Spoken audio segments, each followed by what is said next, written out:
प्रणाम करें। ओम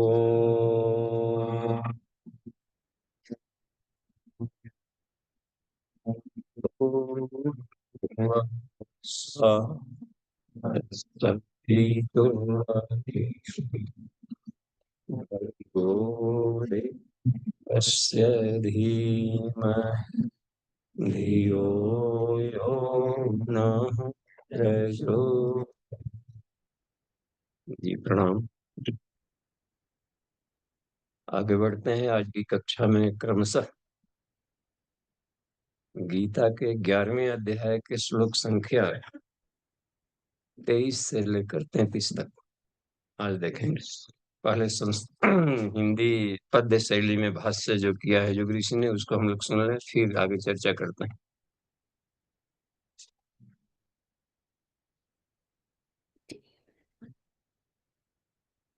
जी बाबूजी प्रणाम, सभी को प्रणाम। एकादश अध्याय श्लोक नंबर 23 से प्रारंभ करके 33 तक। हे महाबाहो लक्कर बहुमुख, बहु नेत्र तथा बहु हाथ चरण, बहु जंगा और उदर वाले हैं, आप लीजिए मुझे शरण। यह देख भयंकर रूपनाथ, हो रहे लोक भी व्यथित सभी, मैं अति व्याकुल भयभीत कृष्ण, कीजे प्रबोध कर क्षमा अभी। हे महाबाहु लख कर बहुमुख, बहु नेत्र तथा बहु हाथ चरण, बहु जंगा और उदर वाले हैं, आप लीजिए मुझे शरण। यह देख भयंकर रूपनाथ, हो रहे लोक भी व्यथित सभी, मैं अति व्याकुल भयभीत कृष्ण, कीजे प्रबोध कर क्षमा अभी। हे विष्णु नभ स्पर्शी प्रदीप्त, हो बहु रूपों से युक्त भवे, फैलाए भारी मुख वाले, ज्योतिर्मय नयन सुरम्य दिवे। इस भांति आपको देख नाथ मैं, भीत हृदय हूँ अति अधीर, कीजे अप कृपा वर्द कर रख, जिससे अब मैं रख सकूं धीर। हे विष्णु नभ स्पर्शी प्रदीप्त, हो बहु रूपों से युक्त भवे, फैलाए भारी मुख वाले, ज्योतिर्मय नयन सुरम्य दिवे। इस भांति आपको देख नाथ मैं, भीत हृदय हूँ अति अधीर, कीजे अब कृपा वरद कर रख, जिससे अब मैं रख सकूं धीर। लख कर विकराल सुदृढ़ दारें, दिग्भ्रमित हुआ जाता हूं मैं, मुख देख प्रलय की अग्नि सदृश, भय मथित हुआ जाता हूं मैं। लख कर विकराल सुदृढ़ दारें, दिग्भ्रमित हुआ जाता हूं मैं, मुख देख प्रलय की अग्नि सदृश, भय मथित हुआ जाता हूं मैं। हो चिर सुख को प्राप्त सदे, व्यापे न कभी दुख भव प्रभुवर, देवादिदेव हे जग निवास, अब हो मुझ पर प्रसन्न सत्वर। हो चिर सुख को प्राप्त सदे, व्यापे न कभी भव दुख प्रभुवर, देवादिदेव हे जग निवास, अब हो प्रसन्न आप मुझ पर सत्वर। धृतराष्ट्र पुत्र आदिक समेत, जितने ये नृपति कहाते हैं, मैं देख रहा वे सभी आपके मुख में क्रमशः जाते हैं। गुरु द्रोण भीष्म सह सूत पुत्र हैं, दंत मधे कुछ लटके से, कुछ प्रमुख प्रमुख मेरे योधा, दिख रहे अटकते भटकते से। धृतराष्ट्र पुत्र आदिक समेत, जितने यह नृपति कहते हैं, मैं देख रहा वे सभी आपके मुख में क्रमशः जाते हैं। गुरु द्रोण भीष्म सह सूत पुत्र हैं, दंत मध्य कुछ लटके से, कुछ प्रमुख प्रमुख मेरे योधा, दिख रहे अटकते भटके से। लगता है जैसे ये सब ही स्वयमेव दौड़ते आते हैं, दोनों दाढ़ों के बीच मुखों में कुछ प्रवेश पा जाते हैं। हो नष्ट भ्रष्ट निज अंगों से, कुछ ऐसे दिखलाई देते, दांतों के बीच लगे वे सब, राई से दिखलाई देते। लगता है जैसे ये सब ही स्वमेव दौड़ते आते हैं, दोनों दारों के बीच मुखों में कुछ प्रवेश पा जाते हैं। हो नष्ट भ्रष्ट निज अंगों से कुछ ऐसे दिखलाई देते, दांतों के बीच लगे वे सब राई से दिखलाई देते। जैसे नदियां बहुजल प्रवाह सागर की ओर बढ़ा करते, वैसे ही शूरवीर सब ही है स्वते जा रहे यह बढ़ते। जैसे नदियां बहु जल प्रवाह सागर की ओर बढ़ा करते, वैसे ही शूरवीर सब ही है स्वते जा रहे यह बढ़ते। प्रज्वलित अग्नि में जो पतंग अत्यधिक वेग से आते हैं, फिर होकर रूप मुग्ध उस पर वे हंस हंस कर जल जाते हैं, वैसे ही अपने नाश हेतु ये लोग स्वयं चलते आते, फिर द्रुत गति से तव मुख में ही ये सब प्रवेश पाते जाते। प्रज्वलित अग्नि में जो पतंग अत्यधिक वेग से आते हैं, फिर होकर रूप मुग्ध उस पर वे हंस हंस कर जल जाते हैं, वैसे ही अपने नाश हेतु ये लोग स्वयं चलते आते, फिर द्रुत गति से तव मुख में ही वे सब प्रवेश पाते जाते। लगता जैसे सब लोगों को कर रहे ग्रसित हैं आप स्वयं, कर रहे तप्त सारे जग को, करके प्रकाश अति उग्र परम। लगता जैसे सब लोगों को कर रहे ग्रसित है आप स्वयं, कर रहे तप्त सारे जग को, करके प्रकाश अति उग्र परम। उग्र रूपधारी महान हे देव श्रेष्ठ हैं कौन आप, निसीम सगुन नरतनधारी है सका आपको कौन माप। मैं नहीं जानता तो प्रवृत्ति इससे मुझको अपना लीजिए, कर ग्रहण प्रेम से नमस्कार होकर प्रसन्न प्रभु वर दीजिए। उग्र रूपधारी महान हे देव श्रेष्ठ हैं कौन आप, नियसीम सगुन नर तनधारी है सका आपको कौन माप। मैं नहीं जानता तो प्रवृत्ति इससे मुझको अपना लीजिए, कर ग्रहण प्रेम से नमस्कार होकर प्रभु प्रसन्न वर दीजिए। श्री भगवान उवाच। इस भांति पूछने पर हरि ने अर्जुन से कहा मुदित होकर, मैं महाकाल हूँ बड़ा हुआ, तू समझ अहम अपना खोकर। जो जो अधर्म का आश्रय ले कौरव सेना में सुस्थित है, तू विमुख रहे रण से तो भी उन सब का नाश सुनिश्चित है। इस भांति पूछने पर हरि ने अर्जुन से कहा मुदित होकर, मैं महाकाल हूँ बड़ा हुआ, तू समझ अहम अपना खोकर। जो जो अधर्म का आश्रय ले कौरव सेना में सुस्थित है, तू विमुख रहे रण से तो भी उन सब का नाश सुनिश्चित है। इससे उठ तू रिपुदल संहार, कर प्राप्त विजय सम्मान पूर्ण। फिर भोग राजे ये निष्कंटक, सुख कर एवं धन धान्य पूर्ण।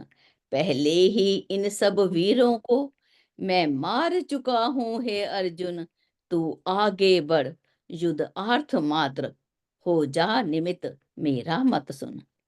इससे उठ तू रिपुदल संहार, कर प्राप्त विजय सम्मान पूर्ण। फिर भोग राजे ये निष्कंटक, सुख कर एवं धन धान्य पूर्ण। पहले ही इन सब वीरों को मैं मार चुका हूँ हे अर्जुन, तू आगे बढ़ युद्ध आर्थ मात्र हो जा निमित्त मेरा मत सुन। जी बाबू जी प्रणाम। जी प्रणाम। धन्यवाद। नितिन जी इसको करेक्ट करें, आपको छोड़ ले जाते इसको हटा देते हैं जी। आइए अब हम लोग संस्कृत में सूत्रों को दोहराएं और साथ साथ में इसके शब्दों में जो आध्यात्मिक वैज्ञानिक दर्शन छिपे हुए हैं उसको थोड़ा करीब से समझें। इसी से आप सभी दूर हैं। ओम रूपम रूपम महत्ते बहुवक्त्र नेत्रम महत्ते बहुवक्त्र नेत्रम महाबाहो बाहु बाहुरूपादम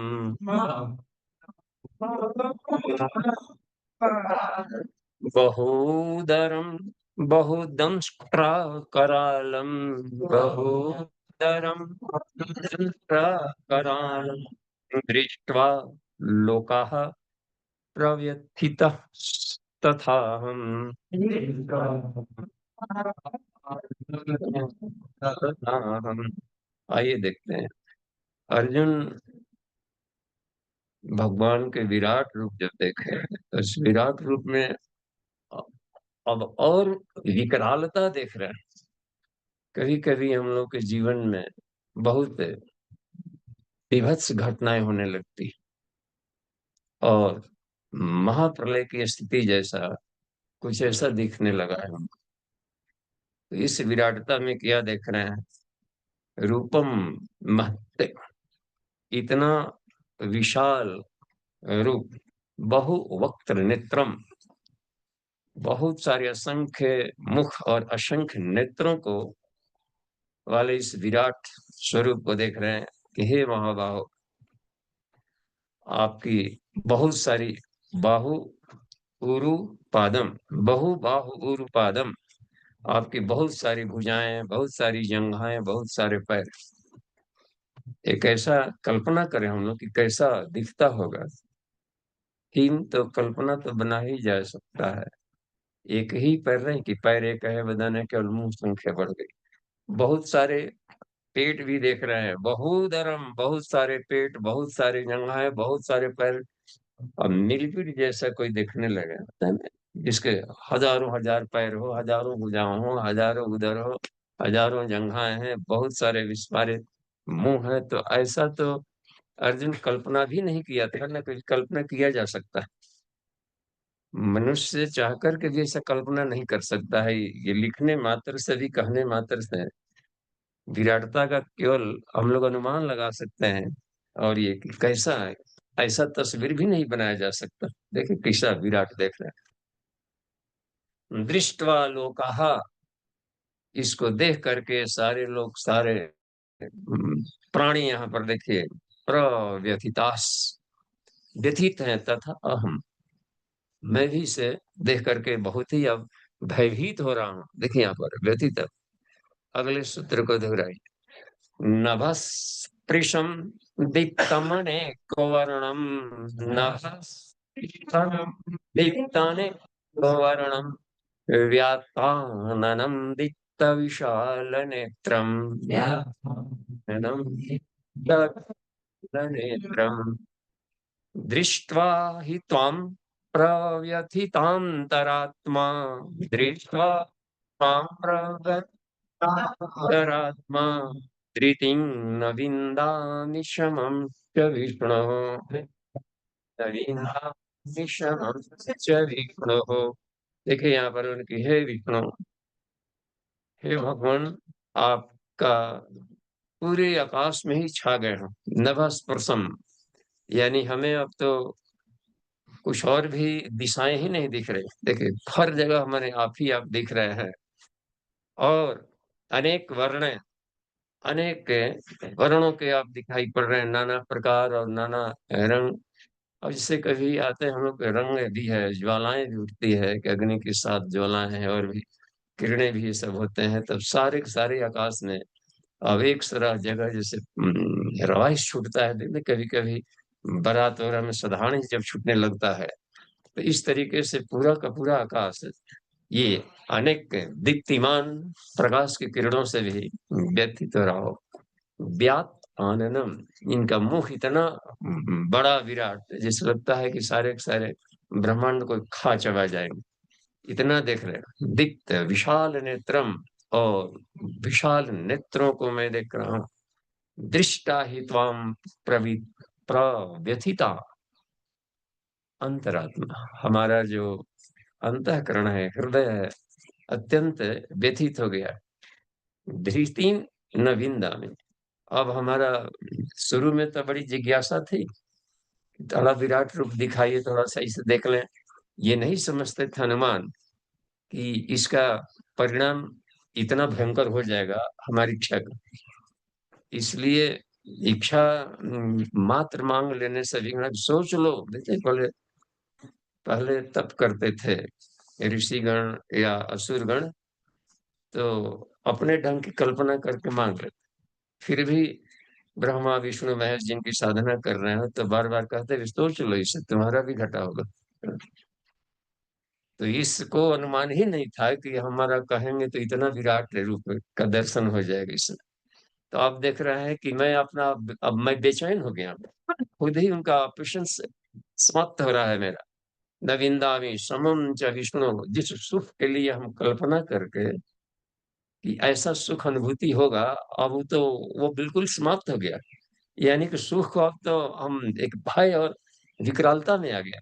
सोचा था कि बड़ा आनंद आएगा देखेंगे विराट रूप तो, और यहाँ तो कह रहे हैं कि धृतिम न विंदामि शमम च विष्णु, मेरा तो बिल्कुल ही सुख चैन छिन गया है इसको देख करके। अब तो कांपने लगे थे, थर थर कांपने लगे थे कि अब क्या होगा। जैसे ये जब दधीचि की हड्डियों को जब ले लिया था देवताओं ने, तब ये बाद में जब पता चला इनको कि कैसे हमारे पिता की मृत्यु हुई, प्रहलाद, इनको क्या बोलते हैं, पिप्पलाद ऋषि को, तो पता चला तो इन्होंने कहा कि ये भी एक था कि अब इनसे हम बदला लें। देवताओं को देखना नहीं चाहते थे कि इंद्र को खास करके, नहीं इसको तो अब तप करने लगे। आए शिव जी का तप कर रहे, तो शिव जी ने प्रकट हुआ और बोले क्या बात है, कहा कि इन सारे देवताओं को मार डालिए। बिल्कुल, कम से कम थोड़ी सी भी तो दया आनी चाहिए थी कि जिंदे किसी को मांस को निकालना शरीर से, और उसके द्वारा ही कर, और ये अपने स्वार्थ के लिए इंद्र, तो इस तरीके से इनको जला डालिए। हम देखना ही नहीं चाहते इन देव समूह को। अब वहां पर शिव जी बार बार कह रहे हैं कि ये वरदान तुम्हारे लिए खतरनाक है। तो लेकिन नहीं नहीं, हमको कुछ, हम ये सब कुछ नहीं सुनना चाहते। तब फिर भी सोच लो, अनेकों बार वो कह रहे हैं कि ऐसा वरदान मांगेंगे तो तुमको घाटा है।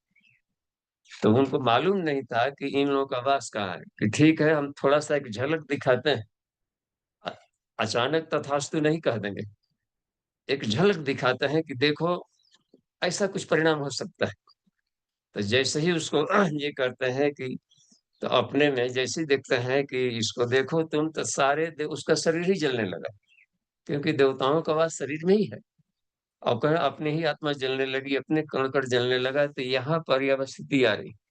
अब ये थर थर कांप रहा है अर्जुन, और खुद ही पसीने पसीने लथपथ हो गया है। इसी कहते हैं धृतिम न विंदामि समं च विष्णु। ये देखिए दृष्ट भाई, आगे देखिए अभी तो और कितना विकराल देख रहा है अर्जुन।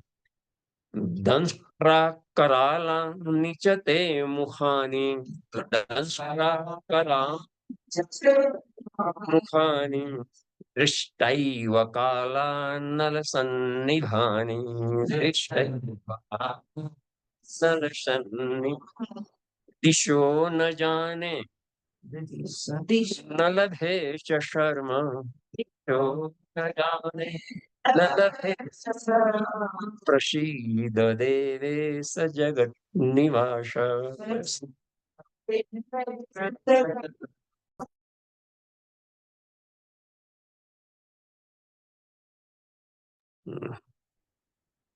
इसके अर्थों को हम लोग देखें, यहाँ दंष्ट्रा करालानि, अब देखिए इसमें दंष्ट कहते हैं जबड़ों को।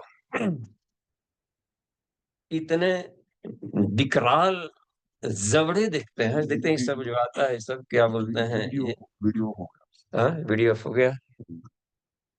हाँ, ये जो दंष्ट्रा करालानि, दंष्ट्र बोलते हैं जबड़ों को। महाहनु, एक दुर्गा सप्तशती में आता है ना, महाहनु गीता का। 7 महिषासुर का जब वध कर रहे थे, तो उसके 7 सेनापति थे। उसमें एक महाहनु वाला भी नाम था, जिसका जबड़ा बहुत विशाल है। विशाल जबड़े जिनको देखते हैं हम तो, हाई ये लोग मशीन हम लोग आते हैं, ये क्या बोलता है, जेसीबी वगैरह नहीं आता है, जिसको बुलडोजर बोलता है। सारा लगता है कि चबा डालेगा कहीं को, मकान बिल्डिंग को एकदम चबा डालता है जैसे। और इतने बड़े जबड़े हों कि जो कि बड़े बड़े महा होने वाले राक्षसों को, जिसका उतना जबड़ा विशाल है, तो साफ है महाकाल का जबड़ा और विशाल होगा, जो कि उसको भी चबा डाले। इतने विशाल जबड़ों को जब देख रहे हैं और उसमें से दांतें निकली हुई, विशाल जबड़े, और चते मुखानी दृष्टैव कालानल सन्निभानी। कालानल का अनल माने अग्नि, कालाग्नि शब्द जिसे हम लोग प्रयोग करते हैं ना, महाकाल का अग्नि, कालाग्नि, जो सारे यूनिवर्स को अपने लपनों में चबा डालता हो। तो कालानल, कालानल सन्निभानी, कालाग्नि के सदृश, दिशो न जाने न लधेश शर्मा, प्रसीद देवेश जगत निवास। अब तो कुछ और भी नहीं दिखाई पड़ रहा है कि कहीं जगह कि जहां पर कि हम थोड़ा सा अपने आप को ही बचाव कर लें। दिशो न जाने का मतलब ये भी यहाँ पर एक अर्थ लिया जा सकता है कि अब बचाव का कोई रास्ता ही नहीं दिख रहा हो, कि हम भी इसमें बचेंगे कि नहीं, कि क्या हो जाएंगे, अपनी स्थिति भी विराटता। इसको कहा कि दिशे न जाने न लभे च शर्मा, और हमें कुछ वैसा नहीं दिखाई पड़ता है, सुख चैन जैसी चीजें। प्रसीद देवेश, हे देवेश, हे जगत निवास, आप प्रसन्न हो। अब अपने को, भयंकरता को, और भी देखिए प्रेयर में क्या विराटता, अभी इतना ही नहीं, अभी तो कल्पना ही नहीं किया था कि हम क्या पूछ डाले। आगे देखिए क्या बोलते हैं यहाँ पर, देखिए, अमी च त्वां धृतराष्ट्रस्य पुत्रः, अमी च त्वां धृतराष्ट्रस्य पुत्रः, सर्वे सह अवनिपाल संघ, सह सह अवनिपाल संघ। अब इसको पूरा का एक साथ बोलते हैं। अमी च त्वं धृतराष्ट्रस्य पुत्रः, सर्वे सहैवावनिपालसङ्घै। अमी च त्वं धृतराष्ट्रस्य पुत्रः, सर्वे सहैवावनिपालसङ्घै। यहाँ बोल रहे हैं कि वे सब, आप देख रहे हैं क्या, कि वे सब आपके, ये जो होते हैं, जो धृतराष्ट्र के जितने भी पुत्र थे, सारे कौरवों को देख रहे हैं। सर्वे त्वाम आपके, सहाय देख लें कि सह एवं अवनीपाल संघई, अवनीपाल माने जितने भी कौरव पक्ष से और पांडव पक्ष में बहुत बहुत अन्य राजा भी आए थे। धरती, धरती पुत्र, धरती के राजा, पाल रक्षक, अपने अपने इलाके के जितने बड़े बड़े स्टेट्स के जो राजा आए थे कि लड़ने दोनों तरफ से, उसको कहा कि ये जो अवनीपाल जितने आए हैं, ये जो रथी महारथी, और भी क्या बोल रहे हैं, भीष्म द्रोण श्रुतपुत्र तथा सौ, भीष्म द्रोण श्रुतपुत्र सहस्मदीयैरपि योधमुख्यै, योधमुख्यै।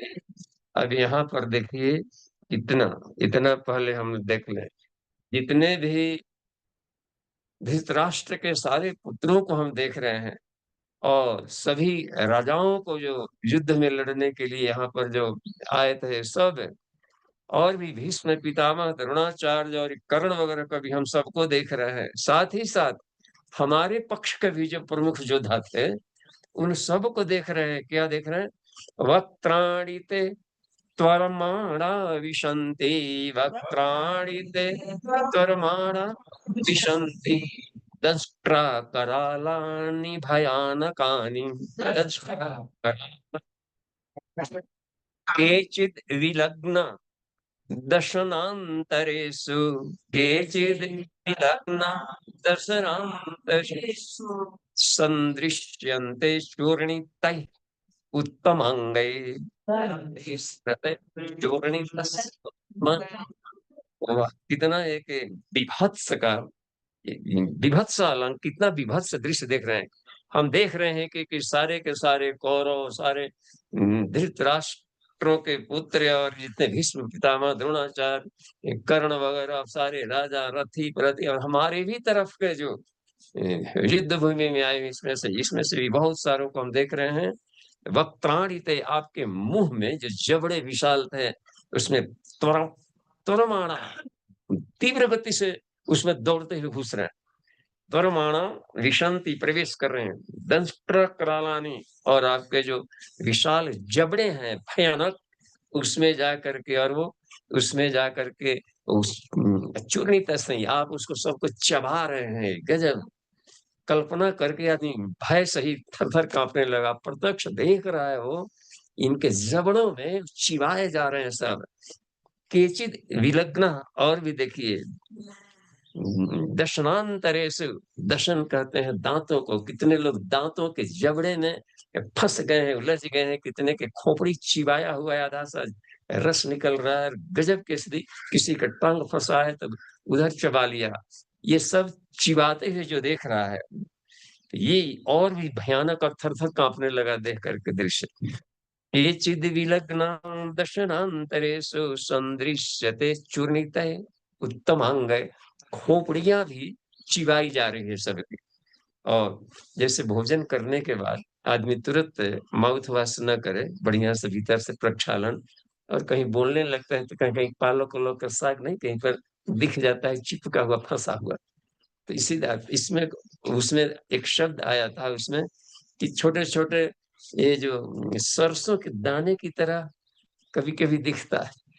तो ये विशाल भी हैं, और ये इतने सारे समूह में जा रहे थे, लेकिन कहीं-कहीं देखा कि इस तरीके से वो सब जबड़ों में फँसे हुए भी दिख रहे हैं, कुछ भीतर जा रहे हैं, कुछ और भी देखिए कितना है आगे वाला, इसका भी तो अभी जारी है सुन देखना इनको।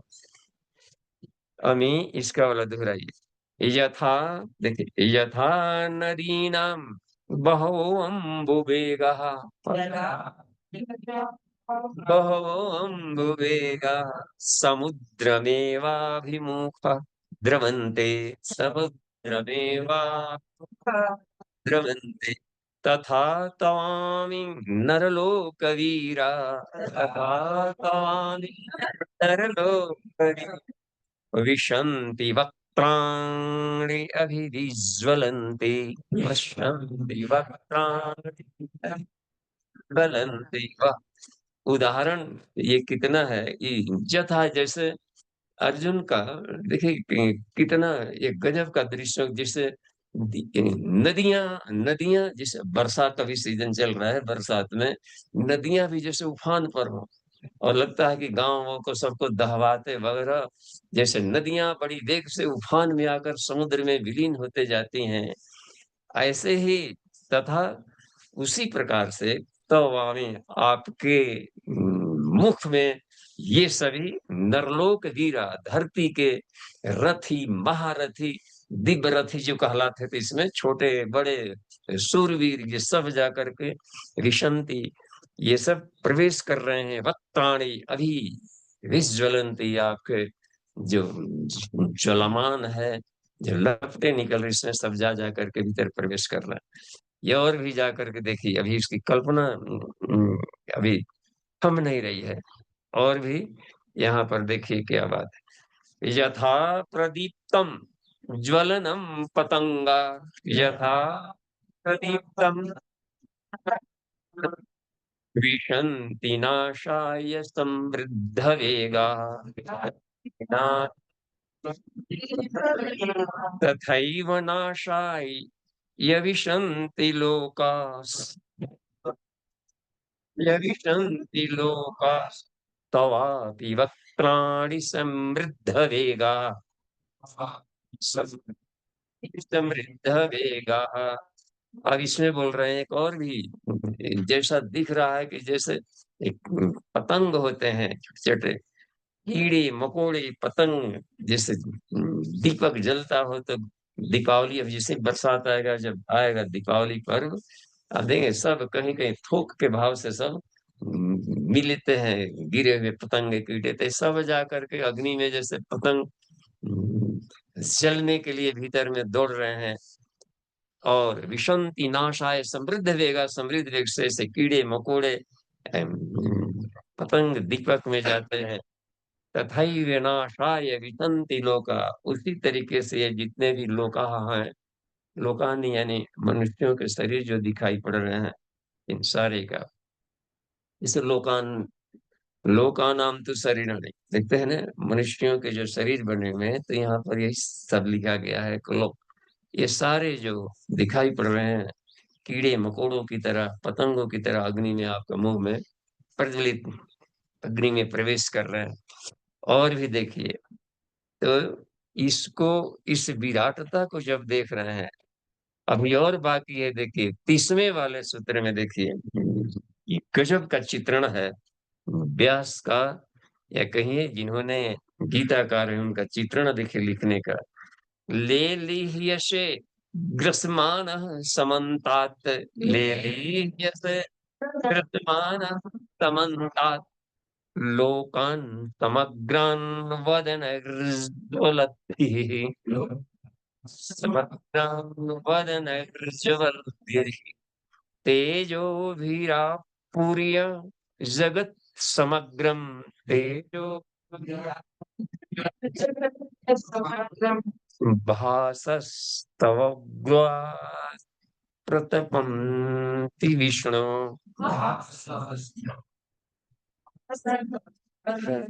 फिर से इसको थोड़ा और सरल करिए। लेलीह्यसे ग्रसमानः समन्तात्, लोकान् समग्रान् वदनैर्ज्वलद्भिः,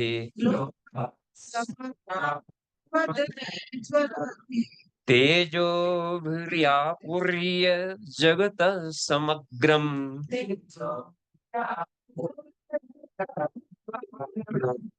भासस्तव उग्रा प्रतपन्ति विष्णु, प्रतपन्ति विष्णु। अब आगे देखिए क्या चित्रण किया जा रहा है यहाँ पर दृश्य का।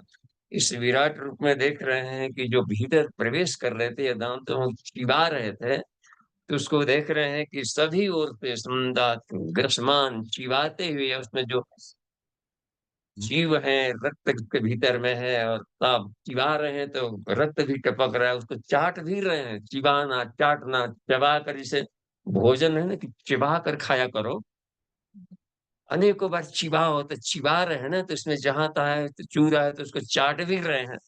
लोकान समग्रान वदन ज्वलद्भिः, आपने जो प्रज्वलित है मुखाग्नि है, महाकाल की अग्नि में, उसमें सबको आप चिबाए जा रहे हैं, चाटे जा रहे हैं, और आपके तेज से सारा जगत यह है इस दाह से, अग्नि से अब प्रज्वलित हो गया है।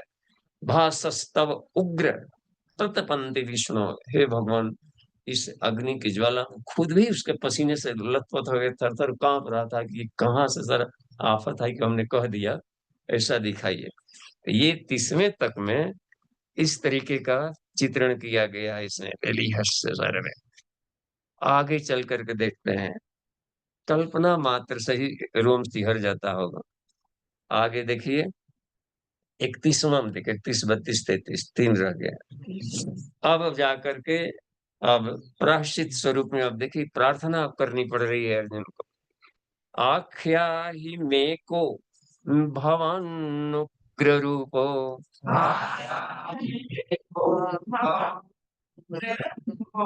नमोस्तुते देववर प्रसीद,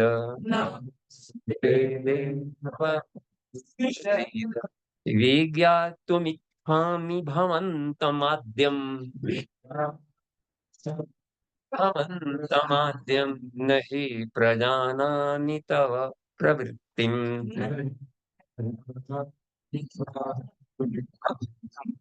अब इस घटना में कि ये तो हमने कभी रूप देखा ही नहीं था, और ऐसी कल्पना भी नहीं हुई थी इस तरीके से संहारक रूप में देखकर। तब पूछ रहा है कि हे भगवान, आपका ये युद्ध रूप में आप हमें बताइए, आप खुद बताइए कि ये क्या है, और आप कौन हैं? आप कौन हैं, यह हमें कहिए कि ये आप कौन है, ये रूप इसको हम क्या समझे इसको? नमस्तु, आपको हम नमस्कार कर रहे हैं, हे देववर देवताओं में श्रेष्ठ, हे देववर देवाधिदेव, प्रसीद, प्रसन्न हमें, आप हमें क्षमा करें, आप प्रसिद्ध हमें। विज्ञातुम इच्छामि भवन्तम आद्यम, हे आदि पुरुष, भवन्तम आप, विज्ञातुम कौन है इसकी जानने के लिए मेरी इच्छा हो रही है कि आप अपना अपना रहस्य बताइए कि यह क्या है। नहीं प्रजानामि, न ही प्रजानामि तब प्रवृत्ति में, और न मैं उद्देश्य जान रहा हूँ कि इसका प्रकट होने का क्या उद्देश्य है, यह दृश्य दिखाने का उद्देश्य क्या है। आखिर इसकी विराटना में हमने तो कुछ और सोचा था, कुछ और कहा था, लेकिन कुछ और आप दिखाने लगे। इस सबको चिबाते हुए और चाटते हुए और खाते हुए से कीड़े मकोड़े नदियों की तरह सब आप में ही विलीन होते जा रहे हैं। इसको और भी पहले वाले सूत्र में था कि सारे देवतागण भी इसमें प्रवेश करते जा रहे हैं, दिखाया था उसमें। इन्हीं एकादश वाले में ही पिछले वाले श्लोकों में सब आया था। तो अब जा करके कहे कि मेरी आपकी किस प्रवृत्ति, आपकी प्रवृत्ति क्या है, आप उद्देश्य क्या है, इसे क्यों ऐसा विराट रूप दिखा रहे हैं। आखिर जानना भी चाहेगा ना कि हम तो कुछ और कल्पना थे, लेकिन आप कुछ और क्या क्या दिखाने लगे। अब जानना चाहता हूं कि आप कौन है, आप क्या है ये रास्ता। आगे चल करके ये देखिए, अब भगवान बोलते हैं यहाँ पर आकर, आज के 32वें और 33वें में आज देखिए, अब यहाँ पर है श्री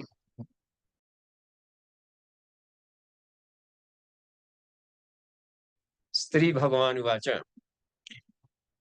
कालोस्मि लोकक्षय प्रवृद्धो, लोकास्मि लोकक्षय कृत प्रवृद्धो, बोलिए, लोका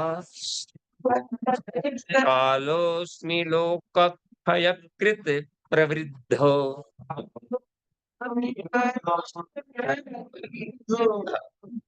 और एक साथ इसको एक साथ बोले, फिर से बार बार इसको अध्ययन करने से बिल्कुल सरल हो जाएगा। सुपाच्य, कालोस्मि लोकक्षय कृत प्रवृद्धो, लोकक्षय कृत प्रवृद्धो। जैसे यहाँ पर क्ष है तो उसके पहले वाला पर बल लगेगा, है ना, संयुक्त क्ष है। लोक अग्नि नहीं है, अग्नि है। लोकक्षय, कालोस्मि लोकक्षय कृत प्रविद्धो, प्रविद्धो लोकान् समाहर्तुमिह प्रवृत्तः, समाहर्तुमिह प्रवृत्तः।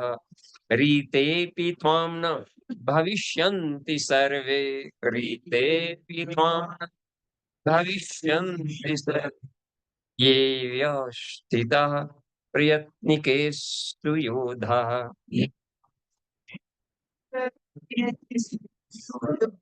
हाँ, ये अवग्रह दे दिया है, इसका मतलब है कि अव्यवस्थित है, और हमें ये को लंबा करना है। ये अवस्थिता प्रयत्निके सुयोधा,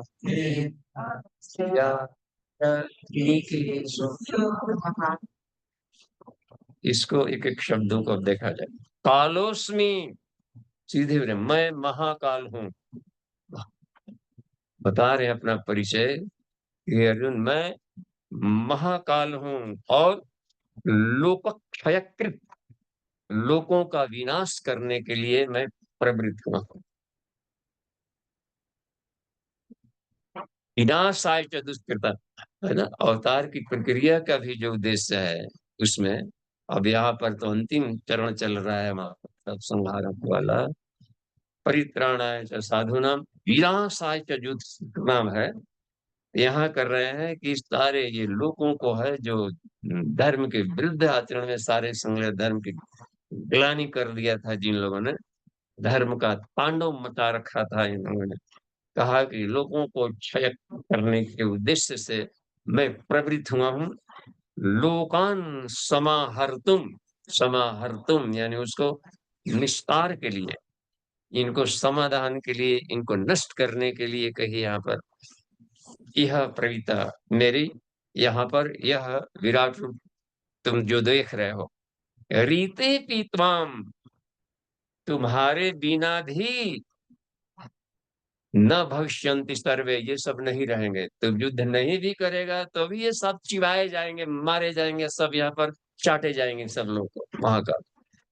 ये अवस्थितः वह स्थितः प्रयत्न के सुयोधा यहाँ पर बता रहे हैं कि ये सब, ये ये जितने भी हैं असितः, ये जो प्रतिपक्षियों में यहाँ पर जाते हैं, यहाँ पर जो शब्द आ रहे हैं यहाँ पर प्रत्यनीकेषु योद्धा, जितने भी जो प्रतिपक्षी के जो दिखाई पड़ते हैं सारे सेनाएं जो अधर्म पक्ष में जो लड़ रहे हैं, और साथ ही साथ में वे लोग भी जिनका अभी समय पूरा हो गया है, सब जौ के साथ घून की तरह अब सब पिसा रहे हैं वहां पर इसमें करने। कभी कभी लगता है कि हम संत हैं, नहीं लगता है कि इसमें कि हम थोड़े किसी को खराबी कर रहे हैं। समाज में और लोग हैं और लोग परेशान हो रहे हैं, लेकिन कोई दुष्ट समाज को परेशान कर रहा हो और दो मुक दर्शक बन करके वहां पर दृष्टा बन के देख रहे हो, तो वो संत नहीं माने जाते। महाकाल के वो तो ऊपर से देखेगा एरियल में कि तू संत था, तो उसको रक्षा करते करते मर जाता। उस हालत में बचाव की प्रक्रिया हो सकती थी, लेकिन तू मुक दर्शक था, इसलिए जौ के साथ घून पिसाए रहते। तो इस तरीके से जो बात बनती है, इसलिए दिखाई पड़ता है कि उसमें और पहले, जैसे मान ली कि शुरू में ही इन लोगों को उत्पात को रोका गया रहा था, इन लोगों के द्वारा, धर्म रक्षकों के द्वारा अधर्मियों का धीरे से ही संहार प्रक्रिया चलती रहती और आक्रमण, तो यह स्थिति नहीं आती। तो अपने को भी दंड प्रक्रिया में जाना पड़ता है। और इस तरीके से जब बात बनती है तो धीरे धीरे यहाँ पर कह रहे हैं कि जो भी ये प्रत्यक्षियों की सेना में जो अवस्थित योद्धा लोग हैं, ये सब तुम्हारे नहीं रहने, युद्ध नहीं करने पर भी ये सब नहीं रहने वाले हैं, शिवा ले जाएंगे। और भी जाकर देखिए यहाँ क्या बता रहे हैं, तस्मात, अंतिम वाले सूत्रों को यहाँ पर अब देखिए, आज का ये निकालिए तो अंतिम वाला इन सब का नाश हो जाएगा। तस्मात् त्वमुत्तिष्ठयसो लभस्व, तस्मात् त्वमुत्तिष्ठयसो लभस्व, जित्वा शत्रुन् भुङ्क्त्व भुङ्क्त्व राज्यं समृद्धम्, भुङ्क्त्व राज्यं समृद्धम्। एक ही में पूरा का पूरा ये वाक्य आ गया है इतने शब्दों का, इसलिए इसमें तोड़ तोड़ करके देखना होगा कि कहाँ पर है इसमें। हाँ, मया मई मई ये वयेते, देखिए तीन तीन शब्द इसी चार में आ गया है, इसलिए उच्चारण में थोड़ा लंबा करना पड़ेगा इसको। मया एव एते निहताः पूर्वमेव, मया ते निहताः पूर्वमेव, निमित्त निमित्तमात्रं भव सव्यसाचिन, निमित्तमात्रं भव सव्यसाचिन। न महलंत है लेकिन न पूरा पढ़ा जाएगा, यहाँ पर अंतिम वाला है ना इसमें श्लोक का। निमित्तमात्रं भव सव्यसाचिन, सव्यसाचिन। अब इसको यहाँ पर देखिए, फिर इसको थोड़ा थोड़ा तोड़ के हम लोग सरल करें।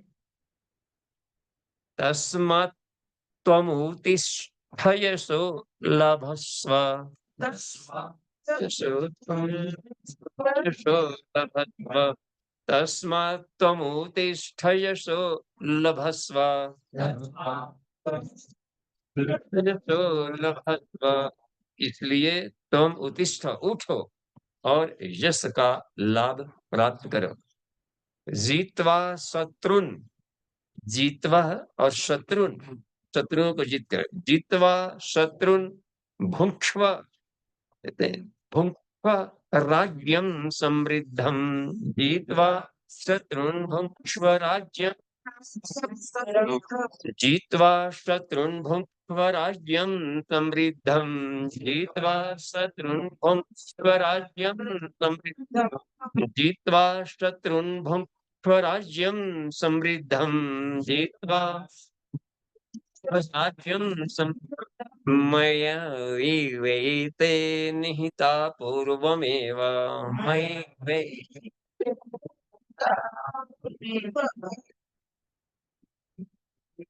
मयैवैते निहिता पूर्वमेव। यहाँ पर भी डबल है, वहाँ पर भी डबल है, इसलिए यहाँ पर टाइम लगेगा उच्चारण करने में। मयि वैते निहिता पूर्वमेव मयि वैते पूर्वमेव। उसमें ये उस वाले में था ना, शिव संकल्प वाले में पहला वाला क्या था, उसमें भी ये शब्द इस तरीके का बना। हाँ, यज्जाग्रतो दूरमुदैति दैवं तदुसुप्तस्य तथैवैति तथा एव यति। यहीं पर ही ठीक इसी तरीके के यहाँ पर ये शब्द है मया एव यति। तो उसमें भी थोड़ा लंबा करना होता है ताकि लयबद्धता बनी रहे। ये इसमें अब देखिए बोल रहे हैं कि हे अर्जुन, तस्मात इसलिए तुम उठो, क्योंकि तुम नहीं भी युद्ध करोगे तो मैं सबको चबा लिया हूं, तो एकदम पका चुका हूं। इसलिए तुम उठो और यश का लाभ प्राप्त करो और इन शत्रुओं को जीत करके राज्य की समृद्धि का भोग करो। और भी देखिए, मया एव एते, मेरे द्वारा ये सब निहता मारे मार डाले गए हैं सब, मरे मराए हैं सब, पूर्व में पहले ही सब मार चुके हैं, तुम्हें तो सिर्फ लाशों को समेटना है। इतनी बड़ी चीजें देख रहे हैं, यही बर्बरिक देखा था। बर्बरिक जो देखा था इसमें से वो गजब का दृश्य देख लिया था इस समय। ये तो तीर चला रहा है अर्जुन, लेकिन तीर के नोक पर एक अदृश्य रूप में कृष्ण का सुदर्शन चक जाता था, वो नहीं दिखता था किसी के। बाण है इसका और भीतर में बैठा हुआ है सुदर्शन चक्र जा रहा। तो ये कमाल की बात बनती है कि मैं तो सबको मार चुका हूं, तुम और निमित्त मात्र बनो, यश को प्राप्त करो। भगवान अपने से तो सब करते हैं, लेकिन चाहते हैं कि यश सम्मान उनके भक्तों को मिले। इसलिए भक्तों को माध्यम बना लेते हैं कि यश सम्मान मिलना चाहिए ताकि लोग अच्छाई पर चलते रहें और अपने भीतर की पात्रता का विकास करते रहें, अपने भीतर की पहले असुरता का। देखिए हम लोग अब इसमें आज की यहाँ पर ये जो विराम है, आज 33वें मंत्र पर ही हम लोग विराम देंगे। आज के ये जो 11 श्लोक आए, ये हमको व्यवहारिक जीवन में कहाँ काम आए। ये तो लग रहा है ना कि चित्रण दिखाया जा रहा है। तो ये घटनाएं हमेशा व्यवहारिक जीवन में भी घटती है। जैसे बड़ी बड़ी दुर्घटनाएं हो रही हैं, बड़े बड़े ट्रेन एक्सीडेंट, बड़े बड़े प्लेन एक्सीडेंट, बड़े बड़े भूकंप आ जाता है तो लगता है कि गांव का गांव ही उसमें धंस गया हो। समुद्री तूफान आता है तो लथाड़ दिए जाते हैं किनारों के जितने बड़े हैं।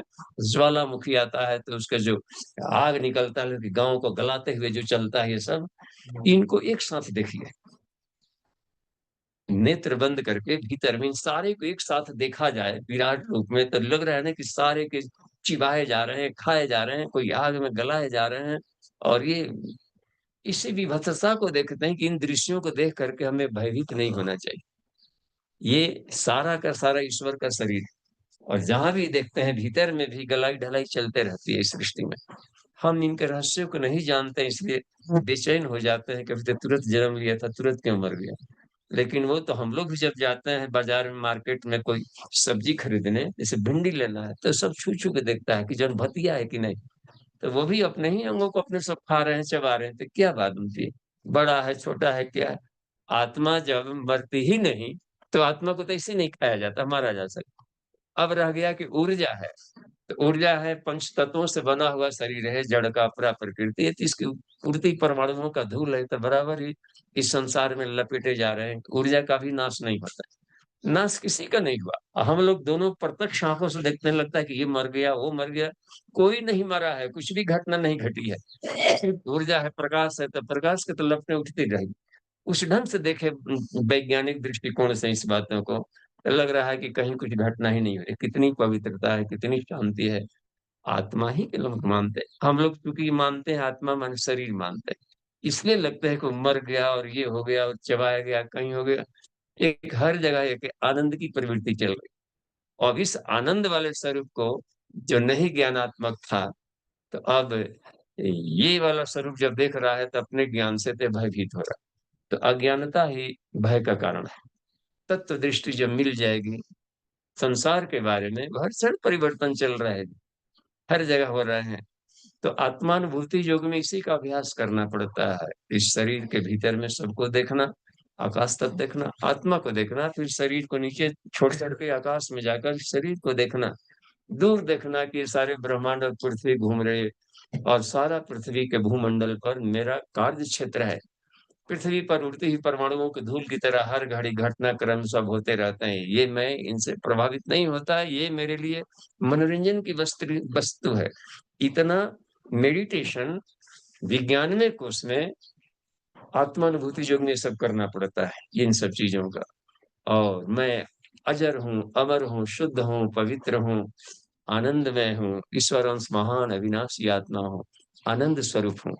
इसका अभ्यास नचिकेता को भी करने के लिए कठोपनिषद में बताया है कि जैसे मूंज को सींख से चीर करके निकाला जाता है, इसी तुम शरीर के जकड़न से बाहर निकलो, और तुम शरीर में हो लेकिन शरीर नहीं हो। ये हर घड़ी इसमें बदलते रहते हैं, जाते रहते हैं, कुछ नई कोशिकाएं आते रहती, मान लो कुछ फल फूल हम लोग खाए, तो उसमें भी हजारों आत्माएं सवार एक कोशिका के रूप में भीतर जा रही। ये तो बराबर प्रलयंकारी व्यवस्था चल रही सृष्टि क्रम में। अनेकों ब्रह्मांड समाप्त हो रहे होंगे तो अनेकों प्रकट हो रहे होंगे। कितने बिल्कुल, जब सूरज है वो बॉल्ब आकाश में जल रहा है, जब फ्यूज हो जाता है वहां पर ब्लैक होल्स बन जाते हैं, सारे उसमें जाकर के विलीन हो जाते हैं। ये हर घड़ी चल रहा है। शरीर में भी सारे गलाई ढलाई सब चल रहा है। यह नाद जो की साधना जब की जाती है, तो वही जब वीणा की झंकार सुनाई पड़ने लगे तो समझिए कि सृजन का कार्य चल रहा है अंतरिक्ष में और शरीर के भीतर में। उनके स्वध्वनियां है, तरंग है। समुद्र की लहरें जब सुनाई पड़ने लगे, कुछ गर्जना सुनाई रही लहरें, तो समझिए कि विष्णु क्षीर सागर में है, तो कुछ न कुछ पोषण की व्यवस्था चल रही है। पायल की झंकार सुनाई पड़ती है मधुर, तो भी समझिए कि शिव का तांडव नृत्य है और गलाई ढलाई का चल रहा है। इनकी ध्वनिया जब परिवर्तन होगा, गतिशीलता है, तरंगे हैं, तो उसमें से कुछ ना कुछ साउंड निकलेगा। तो इन सभी तरह के साउंडों से परे है ईश्वर। अशब्दम, अस्पर्शम, अरूपम, अव्यंजन, इन सब के बावजूद भी एक शांत अवस्था है। इसी में जब कहते हैं कि ईश्वर सर्वव्यापी है और एक समान है, हरि व्यापक सर्वत्र समाना, तो वो कौन सा स्टेट हो सकता है? वह है चिदाकाश। सीधा आकाश है जो कि सब जगह एक समान होता है। उसकी जो तरंगे जो देख रहे हैं आप, परा प्रकृति का, इन तत्वों का, जो अव्यक्त प्रकृति का, वो तो ऐसी अव्यक्त है, तरंग है। इन्हीं तरंगों के सतह पर हम लोग ऊपर ऊपर तैर रहे हैं, तो लगता है कि उठा पटक हो रहा है। इसी में एक सीधाकाश के रूप में ईश्वर हर जगह रहते हैं।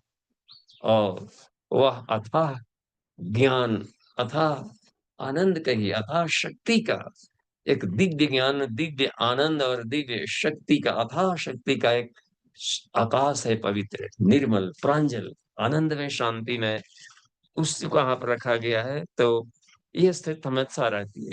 तो हमें अपने भीतर में भी मेडिटेशन करके संसार के घटनाक्रमों को देखते हैं। तो अब रह गया कि जिस उद्देश्य से अपनाया था शरीर भाव में, तो तुम अपना ड्यूटी पूरा करो।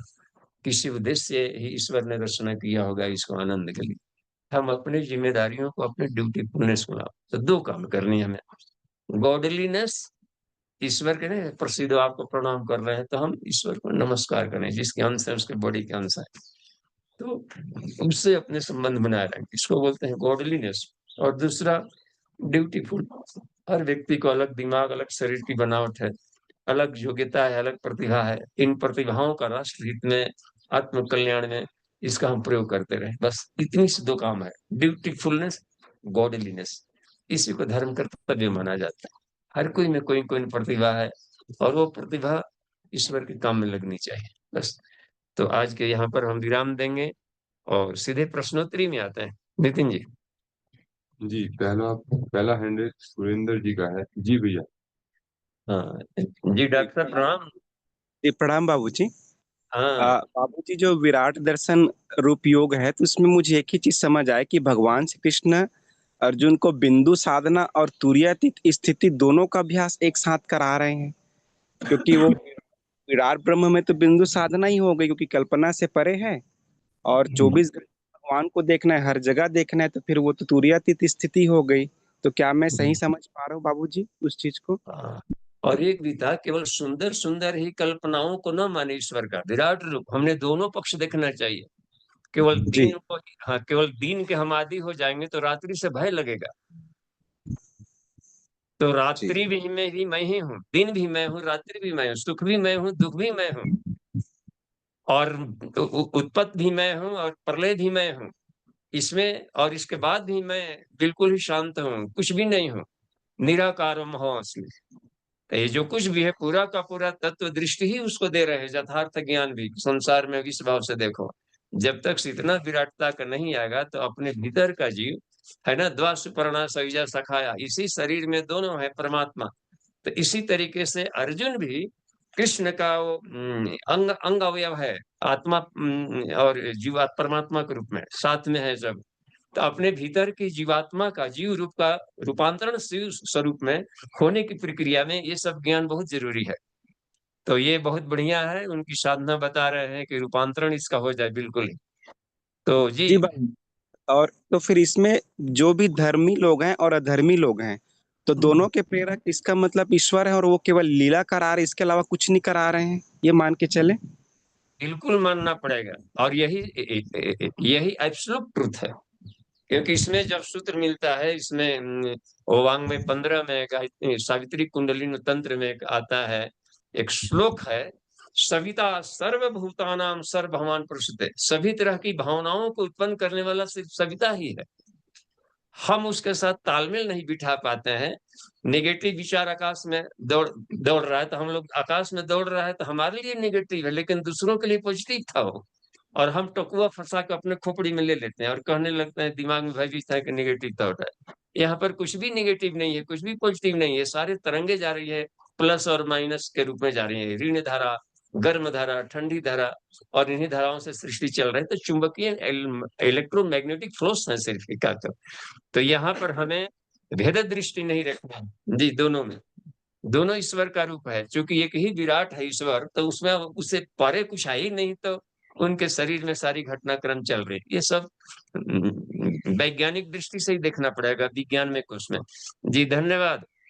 जी बाबूजी, एक और लास्ट क्वेश्चन बाबूजी, तो फिर सही और गलत का रेशियो इतना कम और ज्यादा क्यों है? सज्जन लोग ढूंढने पे भी नहीं मिल रहे हैं, गुरुजी को भी 10,000 हीरो का माला पहनना था, मिल ही नहीं पाए, और दुर्जनों की पूरी सेना खड़ी है, तो रेशियो में इतना अंतर क्यों है बाबूजी? जबकि प्रभु ने दोनों को बनाया तो दोनों का रेशियो इक्वल होना चाहिए था। हाँ, रेशियो इक्वल, जो ये है रेशियो, तो दिन रात्रि इक्वल नहीं हो सकता है, क्योंकि रोटेशनल चल रहा है।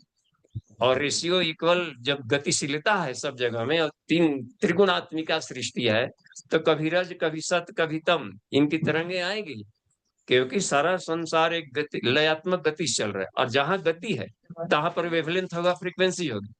तो उसमें भी तरह तरह के मनोकामनाएं हैं। तो मनोकामनाएं क्या करती है कि इसमें वेवलेंथ फ्रीक्वेंसी को चेंज करते रहती है वो। तो इसलिए किसी का वेवलेंथ बढ़ गया तो वेवलेंथ बढ़ाएंगे, तो साफ है कि उसकी फ्रीक्वेंसी घटेगी। इसलिए रेशियो, एको हम बहुश्याम जो शब्द बोला जाता है, तो समान रेशियो में बहुश्याम हो नहीं सकता, इसलिए बहुश्याम है ना, इसमें कमो बेसी मिला करके। और तीन ही, मान लीजिए कि एक बन गया नीला रंग, अनाहत चक्र से ऊपर है नीला, अब नीचे बन जाता है इसमें लाल मिला करके, तो नीला में जा करके उसमें लाल मिला देंगे तो कुछ और भी भिन्न रंग का हो जाता है। हरा है, ऊपर में जाकर नीला, नीचे है पीला, पृथ्वी का पीला है, नीला पीला के मिला ये तो हरा बन जाता है एक रंग। तो ये लाखों रंग बन गए हैं मिलाने के लिए, क्योंकि एक से अनेक बनने का उनका ही संकल्प है। तो भिन्न भिन्न रेशियो में करके इन्हीं पदार्थों से हम बना ले, इन्हीं 24 तत्वों से ही ये सारे तत्व बने हुए हैं परसा। तो ईश्वर का ही एक संकल्प है कि एक से अनेक बने। तो ये अपरा प्रकृति में रेशियो कम बेसी रहेगा ही रहेगा। जी बाबूजी, बहुत बहुत धन्यवाद बाबूजी, प्रणाम। जी धन्यवाद। जी नेक्स्ट। जी अगला हैंड रेज गोकुल भैया का है। जी भैया। और जी प्रणाम। जी प्रणाम। एक बाल सुलभ जिज्ञासा है कि जितना चित्रण इस विराट स्वरूप का किया और जिसको आपने इतना विजुअलाइज कराया, तो वहां एक प्रश्न मेरे मन में ये आया कि सबका वर्णन आया पर पांडवों का वर्णन क्यों नहीं आया कृष्ण के मुख में? हाँ, क्योंकि यह परित्राणाय साधु नाम भी है ना उनका। जी तो ये हाँ, लेकिन पांडवों के पक्ष के मेरे तरफ के भी योद्धा लोग उसमें मरे जा रहे। तो हाँ हाँ, लेकिन उसमें यह था कि सारे के सारे नष्ट नहीं हो जाते हैं। जैसे जब आया था मत्स्य अवतार की, इनकी जब बात आई थी विष्णु का, तो उसमें रहा था कि मानवीय बीजों की रक्षा करे। जब सब कुछ खत्म हो जाता है तो आदमी सीड को बचाता है। तो बिल्कुल ही हमेशा के लिए सीड भी हम खा जाएंगे, धान धान भी नहीं बचा पाएंगे, तो फिर फसल क्या होगी। तो जो मानवीय बीज होते हैं, इसलिए कहता मैं परित्राणाय साधु नाम, जो हमारे स्वभाव में जिस उद्देश्य के लिए मनुष्य का जन्म हुआ उसमें जो लगे हुए हैं, और उसमें से भी जो श्रेष्ठ तत्व हैं, उनको बीजों की रक्षा करने दिया आता। और बीज की रक्षा कर लिया और बाकी को ये कर लिया, और उसको बीज को उन्नत करते हुए क्योंकि नई फसल और शानदार हो आने वाली। तो ये मानवीय बीजों को मनु मनु कह सकते हैं, इसको मानवीय बीजों की रक्षा किया था मनु के द्वारा, और लेकर ऋषियों को बचा लिया था। और इसके बाद में मत्स्य अवतार का बाकी समुद्र में प्रलय कर दिया, और उसके लिए उनको आना पड़ा था मछली बन करके कि थोड़ा सा तुम कलश में ही उनको सूक्ष्म बीज है सब रख लेना, ऋषियों के भी बीज हैं, सबको बीज हैं। तो ये है कि परित्राणाय साधु नाम में ये लोग बच गए। देखिए इसमें गोकुल जी एक और है इनका, कबीर दास का जो आम प्रचलन वाला एक साखी है, दोहा उनका कबीर दास का, ये चलती चलती चलती चक्की देख के या कबीरा यह कभी नहीं। हाँ दो पाटन के बीच में साबुत बचा न कोई, ऐसा देख रहे हैं कि सब में। और इसी में वो देख रहे हैं, भविष्य दृष्टा से देख रहे थे। और तब जाकर के कमाल उनका जो पुत्र है वो बोला, इनको माध्यम बना रहे थे कि बोलने के लिए, चक्की चलती है तो चलने दे, चलने दे, काहे कबीरा रोए, जो कीले से सटी गयो बाल न बाका है। तो जब भी युग परिवर्तन की बेला होती है तो एक कीला माने कि ईश्वर का अभियान चलता है, वो कीला है। तो जो ईश्वर के साथ में जुड़ गया, या तो राम के फौज में रही है तो रावण के फौज में रही। तो इसीलिए कह दिया था कौरव पक्ष में युद्ध में या तो हमारे तरफ आ जाओ या उधर रहो, एक मौका आ गया है। और इस तरीके से जो धर्म यानी आत्मा की जो साधना करते हैं, तो आत्मा का बुद्धत्व हो जाता है, अमृत हो जाता है, वो नहीं मरते हैं, क्योंकि उनका जीव भाव समाप्त हो जाता है। वो किले से सट गया ना, वो आत्म साधना में लगे चला गया। तो आत्म साधकों को नष्ट नहीं होता है। सूर्य ग्रंथावली में भी कहा है कि 1,900 के ऊपर ऐसो जोग पर है, अकाल माही सब जग व्यापै, प्रजा बहुत मरे। तो क्या सब मर जाएंगे? कहा कि नहीं। सूरदास ने कहा मैं देख रहा हूं कि कुछ लोग बच रहे, काल बाल से वही बचे जो हंस का ध्यान करे। आत्मा को हंस कहा गया है शरीर में, प्राण की साधना करता है जो। तो यही प्रक्रिया बची हुई है, यानी आत्म साधना करने वाले आत्मा का अमृतत्व का बुद्धत्व कर जाते हैं, इसलिए उनको जरा मरण की चंगुल प्रक्रिया से बाहर निकलते हैं। तो इन अर्थों में भी हम ले सकते हैं, और परित्राणाय साधु नाम में बीजों को बचा लिया जी। बहुत बहुत बहुत बहुत बहुत धन्यवाद, बहुत सुंदर, बहुत आनंद। जी नेक्स्ट नितिन जी। जी भारती दीदी का हैंड है। जी दीदी। जी दी प्रणाम। उनका स्पीकर नहीं खुल रहा। भारती दी को ये करिए। काम कर रहे हैं। लगता है कंप्यूटर से दूर हैं क्या। भारती दी अपना स्पीकर आप खोलें।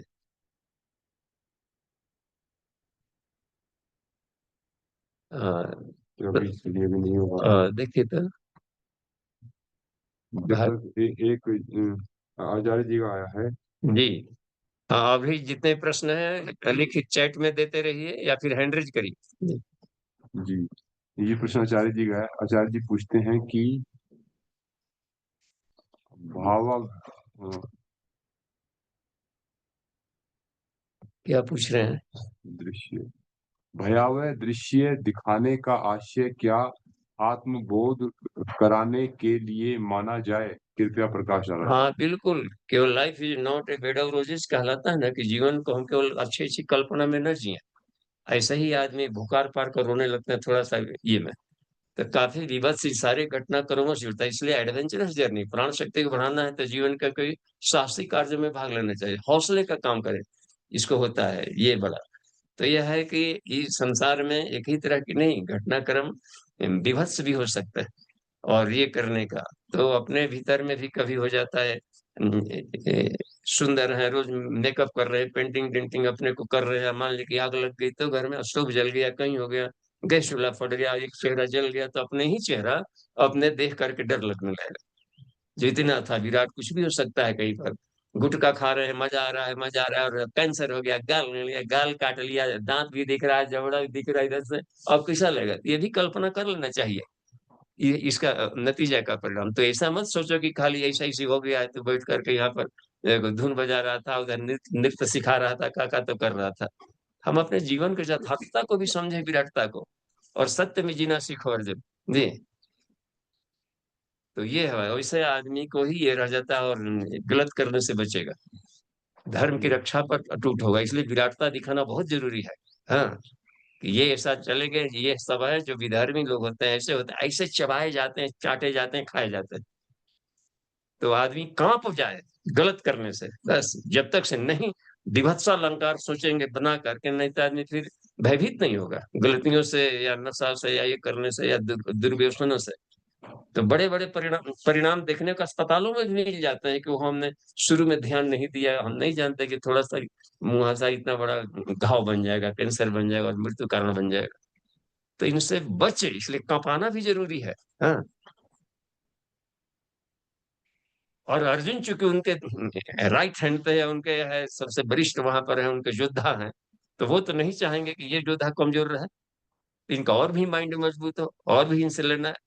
नारद को और लोगों को तो क्षमा कर सकते थे, हो सकता है कि विष्णु के पास गए थे, चेहरा मांगे तो अपना दे भी सकते थे, लेकिन नारद को तो किसी कीमत पर नहीं देंगे, क्योंकि वही उनका राइट हैंड है, वही सब कुछ है। वह यदि मोहग्रस्त हो गया तो फिर भगवान किसके किससे काम लेंगे? उनका तो सारा असली असली हार्ट ही खराब होने जा रहा था। तो ये बात बनती है, इसकी विकरालता दिखाना बहुत जरूरी होता है। इसलिए दंड की व्यवस्था भी बनी है ना, तो अपने शिष्यों पर ही मिलती है। शुरू में गुरु होता है, शिष्यों के छोटी छोटी मनोकामनाएं को भी ढेर पूरा कर दे, और बाद में जहां जवान बने पिटाई शुरू होता है उन्हीं का। यही कर, इसलिए संतों को यदि कष्ट होता है तो इनको और तपाया जाए, और तपा कर इतना शानदार सोना बना दे, एकदम चमकता हुआ सोना कि सारे गंदगियां निकल जाए, और निखरा हुआ जब बनता है तो वही कमाल का बनता है। तपाने की प्रक्रिया है, तो ज्ञानात्मक तपाई हो रही है प्रत्यक्ष दिखाकर जी। भारतीय जी का खुला कि नहीं खुला देखिए तो। जी भारती जी का जी नहीं। प्रणाम बाबूजी। जी प्रणाम। हैंडरेज था क्या आपका?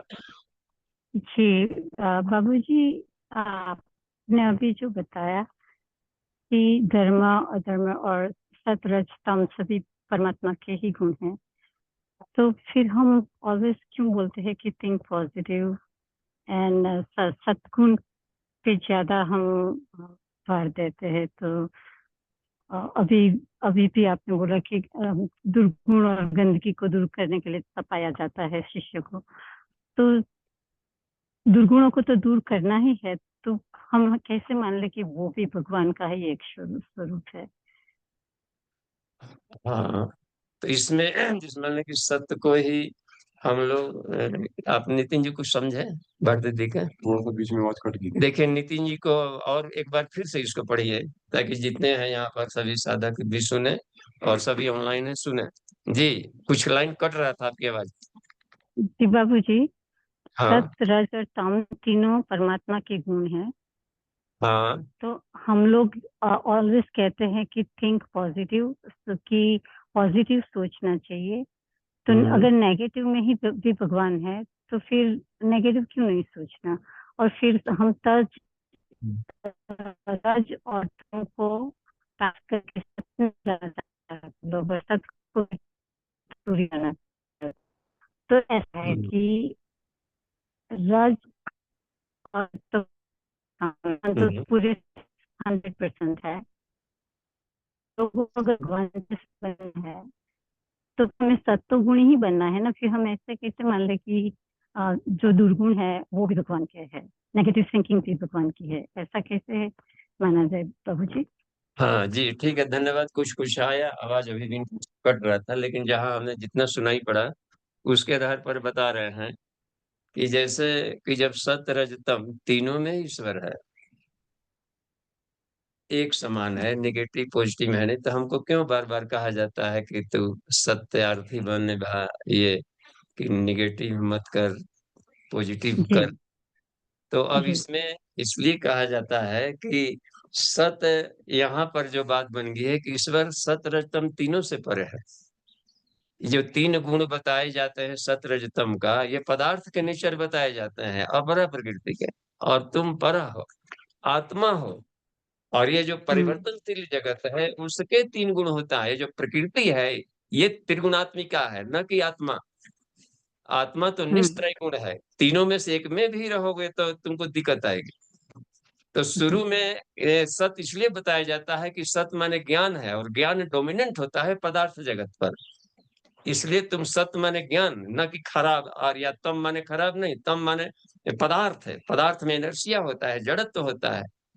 तो इस पदार्थ जगत पर आत्मा का नियंत्रण तभी होगा जबकि आत्मज्ञान को तुम प्राप्त करोगे। ज्ञानात्मक ज्ञान ही हैंडल होता है संसार को, ज्ञान हैंडल करता है। इतना बड़ा बड़ा बुलडोजर बन गया लेकिन चलाने वाला ड्राइवर छोटा सा है, वहां पर बैठा हुआ चढ़ा, लेकिन वो ज्ञान के द्वारा सबको चला रहा। तो इसलिए कहा जाता है सत माने ज्ञान। संसाधन को समृद्धि कहते हैं, रज। संसाधन भी जरूरी है और शक्ति भी जरूरी है, लेकिन केवल शक्ति शक्ति रहेगा तो उसको दिशा नहीं मिलेगी कहाँ जाए। इसलिए कहा जाता है कि सत्य को कर, लेकिन बाद में तू सत्य को भी छोड़, नहीं तो फिर सत्य की गांठें हो जाती है। मैं पुजारी हूँ, मैं भक्त हूँ, और अभक्त है।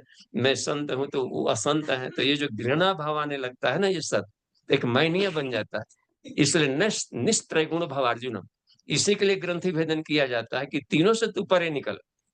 तो आत्मा के गुण नहीं है सत्रजतम, ये प्रकृति का गुण है सत्रजतम। जी समझ गए बाबूजी। धन्यवाद, प्रणाम बाबूजी। जी थैंक यू। प्रणाम, धन्यवाद। नेक्स्ट। जी बाबू जी, यहाँ पर दीदी का एक क्वेश्चन ये आया था कि अगर पॉजिटिव नेगेटिव में दोनों में ईश्वर को देखना है, हाँ पॉजिटिव में भी ईश्वर है, नेगेटिव में भी ईश्वर है, तो हम जो है नेगेटिव क्यों ना करें या नेगेटिव क्यों ना सोचें, ये भी दीदी पूछ रही थी। हाँ, नेगेटिव करने को मना ही नहीं किया जाता। यहाँ पर जब युद्ध को हम मानते हैं नेगेटिव, तो बार बार तो कह रहे तू हत्या कर, लेकिन यहाँ पर बताया जा रहा है तो युद्ध कर, तू काट इन जड़ों को। तू नहीं भी, हालांकि अदृश्य में है, अभी तो दिखाई नहीं पड़ रहा है, वो तो एक फोकस दिखा लिए, लेकिन सामने कह रहा है ना तू युद्ध कर। तो ये जो युद्ध करने की जो बात आती है, हत्या की बात आती है, तो सिर्फ इसलिए ज्ञान दिया गया कि वो वैदिक हत्या हो। जो वैदिकी हिंसा, हिंसा न भौतिक की जो बात करती है, धर्मम हिंसा तथा वच, और उसको परम परम धर्म जो कहा गया है, तो इस परम धर्म बताने के लिए सारा गीता के इतना अध्याय सुनाया गया। लेकिन जहां जरूरत पड़ गई है, जिसे होता है संभूतिम च असंभूतिम च, जो सृजन के साथ में विनाश को नहीं जानता है, तो अंत में जो पुराने खंडर हो जाएंगे और मोहग्रस्त हो जाएगा, तो अब उसी ऊर्जा को रूपांतरित करके नया बनाना, तो उसको गलाना ही पड़ेगा। तो गलाई की प्रक्रिया लग रही है कि संहार हो रहा है, लेकिन वो दम भी आवश्यक है। और ढाए खंडहर को, पुराने खंडहर को ढहाना है, और उसी के छाती पर हमें बनाना है नई माल। आइंस्टीन ने बताया था कि ऊर्जा की एक लिमिट मात्रा है यहाँ पर यूनिवर्स में, और उसको हम बढ़ा घटा नहीं सकते, लेकिन रूपांतरित कर सकते हैं। ये रूपांतरण प्रक्रिया होती है, और यह वेद सम्मत है। पादोस्य विश्वभूतानि त्रिपादस्यामृतम देवी। अगला वाला है सूत्र उसका, पुरुष सूक्त का, त्रिपाद ई है। त्रिपाद ऊर्ध्व जो तीन हिस्सा है, त्रिपाद ऊह, उसमें कहा गया उद उत पुरुष, वो कभी इसको स्पर्श ही नहीं करता, यानी इससे हमेशा एक एक हिस्सा रहता है। और इसी में यह अभवत पुनः, और यही एक हिस्से में बार बार अनंत करोड़ों ब्रह्मांड होंगे, गलाए जाएंगे किसा, जिसका मतलब ऊर्जा की एक लिमिट मात्रा दे दिया है कंस को, इतने में ही हम अपना अनंत संसार बनाएंगे। और इस आकाश में, आकाशवत है, निराकार है, लेकिन इस आकाश में इतना हाई डेंसिटी है कि एक दशमलव के, एक नैनो पार्टिकल में भी यदि फूंक दिया जाए तो करोड़ों ब्रह्मांड बन जाएंगे, इतना ऊर्जा है उसमें, इतना डेंसिटी हाई है। शून्य इसलिए कह दिया जाता है कि आंखों से विजिबल नहीं, बस। लेकिन डेंसिटी नहीं शून्य है वहां, ज्ञान नहीं शून्य है उसमें, हाँ, हाई एनर्जी पावर है। तो इस भाव से कर लिया तो थोड़ी सी ऊर्जा में, तो इसलिए विनाश को भी जानना पड़ता है और रक्षा को भी, बनाने सृजन को भी जानना पड़ता है। जी, तो इस एंगल से तो ठीक लग रहा है। अब जैसे अगर विचारों की बात हम करते हैं, पॉजिटिव और नेगेटिव, तो हाँ, नेगेटिव विचार में भी ईश्वर होगा, तो नेगेटिव विचार करने के लिए तो मना किया जाता है नेगेटिव विचार से हमेशा दूर रहना चाहिए हमें। नहीं, यदि निगेटिव विचार आत्मा को ज्ञान बढ़ा रहा हो, विचार नहीं हुआ, थॉट, तो यदि निगेटिव विचार यानी कि ऑपरेशन करने से किसी मरीज का रोग ठीक हो सकता है, काटने से या अंग काट दो, सड़ गया है, पैर इसमें गोली लगी है, सड़ रहा है, एक पैर काटना पड़ेगा, तो काटने की प्रक्रिया हो ना निगेटिव है, तो उसको लाइफ टाइम हैंडीकैप्ट बना रहा है, लेकिन इसी से उसका रक्षा होगा इसमें। तो निगेटिव मतलब होता है कि अर्थिंग, निगेटिव है तार और पॉजिटिव तार, ये दोनों ना सटेंगे तो बल्ब ही नहीं जलेगा कभी। इसलिए निगेटिव, जितना निगेटिव हानिकारक है उतना पॉजिटिव ही हानिकारक है। हाँ। तो दोनों को समत्व के लिए सुषुम्ना में जानी पड़ी थी। ईड़ा भी पिंगला भी दोनों खतरनाक है। एकांक, अब दोनों को बैलेंस कर देंगे तो युग कहलाएगा। समत्वम युग उच्यते। और जहां बैलेंस होगा सतरजतम, तो वहां पर अव्यक्त कहलाएगा कि किसी की डोमिनेंसी नहीं है, तो उसको अव्यक्त कहेंगे। और अव्यक्त प्रकृति है, प्रधान के रूप में कहा है कपिल ने सांख्य दर्शन में। जी ठीक है बाबू जी। अभी एक हैंड रेज है सुमन दीदी का। जी दीदी। जी दी प्रणाम। जी प्रणाम बाबूजी। तो बाबूजी ये नेगेटिव और पॉजिटिव हम मतलब डिस्कशन हो रहा है, तो श्री अरविंदो कहते हैं अगर राम की भक्ति नहीं कर सकते हो तो रावण की भक्ति को मतलब रावण बन जाओ। अगर राम नहीं बन सकते हो और परम पिता परमेश्वर का याद नहीं कर सकते तो रावण बनकर भी तुम मतलब अपने आप को पालो। तो ये लाइन थोड़ा पढ़ने के बाद कंफ्यूजन हुआ है, तो ये लाइन क्या आपका ये डिस्कशन क्लियर करता है क्या? ये हम थोड़ा प्रकाश डालिए इस पर कि अगर हम राम हाँ, ना बन पाए तो रावण बने। ठीक है। जब ईश्वर हर जगह है, ईश्वर का कहना है कि मैं सभी भूतों के हृदय में हूँ, तो रावण के भी तो हृदय में है। तुम आध्यात्मिक नहीं बन सकते तो भौतिक विज्ञानी बनो। इधर से अभी संसार से चिपकाव है ही, तो संसार में रह करके भी आत्मा को पाया जा सकता है। रावण का मतलब होता है कि पदार्थवादी दृष्टिकोण में रह करके भौतिक जगत में भौतिकवादी वैज्ञानिक बन के भी आत्मा पा सकते हैं। आइंस्टीन को कुछ गुरुदेव बोलते हैं कि ऋषि थे, और वो उनका रिसर्च है विध्वंस के लिए नहीं था कि एटॉमिक साइंस से हम सारे संसार के एटम बम बना के ध्वस्त कर डालेंगे। पहला जो बम पटका गया था वो अपने रिसर्च सेल में थे, रूम में थे। आइंस्टाइन को जहां ये जो हिरोशिमा का जो विस्फोट हुआ था, तो उसमें उस दिन वो रो रहा था कि यदि हमको पता चलता है कि यह रिसर्च इतना खतरनाक बनेगा तो हम कभी लाइफ में भौतिक विज्ञान का रिसर्च ही नहीं करते। तो ये है उनका उद्देश्य था। तो भौतिक जगत में सब ऋषि होते हैं, सारे भारतीय ऋषिगण अथा भौतिक विज्ञानी थे और था आत्मिकी थे, आत्म भौतिकी दोनों में थे। तो यदि तुमको आत्मिकी में प्योर मन नहीं लग रहा है, साधना स्वाध्याय संगम सेवा में दिक्कत पड़ रही हो, तो तू क्या कर कि भौतिक विज्ञान में भी ईश्वर है, इन्हीं को तो अधिक से अधिक अर्जन कर और ईश्वर काम में लगा। इसको संसार को स्वर्ग बनाने में लगा। परिवार से मोह नहीं टूट रहा है तो परिवार निर्माण करके भी तुम बच्चों में फिर ईश्वर देख, पत्नी में ईश्वर देख, परिवारों में ईश्वर तू देख, देवताओं का नगर तो भी तू पालेगा। तो ये बात थी, तो रुचि की बात थी कि दोनों में से क्या बात है। तो बाबूजी वो प्रोसेस लंबा होगा मुझे लगता है, क्योंकि वो उच्चतम आकांक्षा महत्वाकांक्षी रहेगा। वो प्रोसेस लंबा होगा। अगर हम राम बनकर करेंगे तो प्रोसेस थोड़ा कम होगा। मतलब अब हाँ, हाँ। इसलिए होगा कि जो प्रकृति है अब प्रकृति के साथ बह रहा है और आत्मा को पाना है, और जो नेचर है जिसका बहाव है वो केंद्र से दूर भाग रही, परिधि की तरफ जा रही, और बहुत अति वेग से, बहुत वेग से वेगवान है। देखते हैं प्रकाश की गति से सब चल रहा है, और प्रकाश कितना वेलोसिटी उसमें, कुंडलिनी भी और भी तेज गति से दौड़ रहा है उसमें। विचार भी ये प्रकृति का हिस्सा है। प्रति सेकेंड 22,65,000 माइल की गति से सब दौड़ रहा है, और आपको जाना है विपरीत दिशा में। तो साफ है कि हाईली एनाट्रॉपी है। तो जितने इसमें आगे बढ़ेंगे तो उसने हालतें रुकावट डालता है ये करने का। और प्रवाह में यदि बह रहे हो तब तो और मुश्किल। यदि हमें आत्मा को पाना है तो साफ जाहिर है कि हमको अपना इसके से अटैचमेंट को हटाना पड़ेगा, अपने को फिल्टर कर लेना पड़ेगा।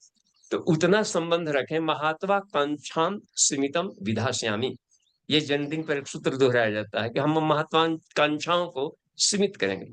अन्न वस्त्र आवास की सुविधा तो रखेंगे, लेकिन इसका भी एक लिमिट तो होना चाहिए ना, कि आखिर कितना लिमिट तक बढ़ाते जाए। जीवन में आत्मज्ञान पाना है, आत्मा का साक्षात्कार करना है, तो कुछ इसमें टाइम निकालना पड़ा। तो इसलिए सबने यही अपनाया है रास्ता। ऋषि लोग क्या करते थे, संयमी होते थे, संसाधन की भी उतने ही रखते थे जितना कि निर्वाह भर हो जाए, और बाकी इसमें है, और बाकी सारा का सारा समय अपनी आत्मिक विकास में आत्मज्ञान में लगा देते। तो जहां उसमें अधिक डूबे, आकंठ डूबे, तो फिर निकलना मुश्किल। ठीक है, धन्यवाद बाबूजी, प्रणाम बाबू। और रावण भी यदि बन जाते हो, और वो भी तो रावण शिव का भक्त था जी, और जय विजय था, देख द्वारपाल था, वहां से आया हुआ था, सात बस्त होकर के यहाँ पर आया, तो उसको भी तो आखिर ईश्वर मारेंगे ना, आखिर तो ईश्वर तो चूर्ण करेगा ही, प्रकृति ये करे, क्योंकि हाथ पांव विचार क्रिया इसी का ना मिस यूज कर रहा है, गुड यूज कर रहा है। तो यदि होता है ईश्वरीय कार्य में लगाना, यानी आत्मिकी के विकास में, लोगों को जन सुलभ होता है, लोग कल्याण में यदि लगा रहे हैं संसाधन को, तो इस हालत में भी तब तक जीवित बना रहा था और इसका बढ़ रहा था। उसकी नगरी भी सोने की लंका बन गई थी, सब जगह उनका विध्वंस है, सारे के सारे देवताओं को भी बांध बूंद करके रख के काम लेता था कि पौंध ये करो, वो करो, ये सब करो। जब तक से और अति जब कर दिया, इन्हीं लोगों को पीड़ित करने लगा, तब फिर जाकर है कि फिर सज्जनों का फिर कोई ना कोई जाकर के आत्मिकी को पाने की दुर्गति हो जाएगी। तो उस हालत में भी तो ईश्वर का दर्शन पा लिया राम को, लेकिन वो जो पाया है किसी करने से, वो साजुजता के भाव से नहीं पाया। वो तो जाकर के अंत में जब देखा कि हमारे सारे प्रयास हाथ गए, थर गए, टूट करके, तो एक अहंकार का गलना उस अवस्था में पा रहा है। लेकिन इधर से यदि विभीषण की शैली देखी यहाँ पर आकर के, तो सब कुछ बचा भी लिया, पा भी लिया, ज्ञानी भी रहा, वैज्ञानिक भी बना रहा, और विभीषण चिरंजीवी भी बन गया। रावण चिरंजीवी होने के लिए अमृत में नाभि लेकर के आका तो सोच रहा था कितना तप किया था, और बिना नाभि में अमृत लिए हुए चिरंजीवी बन गए। ये हुआ करता है साजुज्यता। शुरू से ही यदि हम ईश्वर के साथ तालमेल बिठा करके चले, अंग अवयव बन जाए, तो वो होता है चिरंजीवी ना, वो स्थायी बन जाता है। विभीषण भी आता है चिरंजीवियों में जी। ठीक है, धन्यवाद जी। अगला हैंड है सुशील भाई साहब जी का है। जी भाई। जी। हाँ जी, प्रणाम। बाबू जी, इतनी सारी वार्तालाप सुनने के बाद में काफी कुछ मालूम भी हुआ, परंतु ऐसा भी लगता है कि ये जो बातें हैं सारी, ये एक पर्टिकुलर प्लेटफॉर्म पर हम जब पहुंच जाएंगे जब भी समझ में आ पाएंगी, इतनी आसानी से समझ में नहीं आएंगी। और कभी कभी ऐसा भी करता है कि जब इतना कठिन है चारों तरफ को, मतलब देखना, ज्ञान प्राप्त करना, प्रैक्टिस करना, ये तो क्यों ना अपने चुपचाप अपने जो काम कर रहे हैं वो करते रहा जाए, और अपने ईश्वर को वैसे मिल जाएगा। क्या ये मैं ठीक नहीं कर रहा हूँ बाबू जी? हाँ, वो भी ठीक है, मिल जाएगा। पैदल भी चलने से आदमी पहुंच जाता है। घर से निकलेंगे, पैदल चलेंगे तो भी बद्रीनाथ केदारनाथ पहुंच ही जाएगा, थोड़ा विलम्ब लगता है। हाँ, थोड़ा सा विलम्ब लगेगा और अपने पहुंच तो जाएगा ही, हाँ, परंतु ये जो इतने चींटियां भी पृथ्वी की चक्कर लगा सकते हैं। और योग ये जो साधना ये प्राप्त जो होता है, वो होता है वाइवान मार्ग। आत्म साधना जो बनाई जाती है, अष्टांग योग बनाया गया है, ये पंचांग योग बनाया गया है, ये योग यौगिक साइंस बनाया जाता है कि जीवन छोटा है, सारे काम करने इसी में, तो कुछ वाइवान मार्ग है, इसका भी तुम लाभ लो।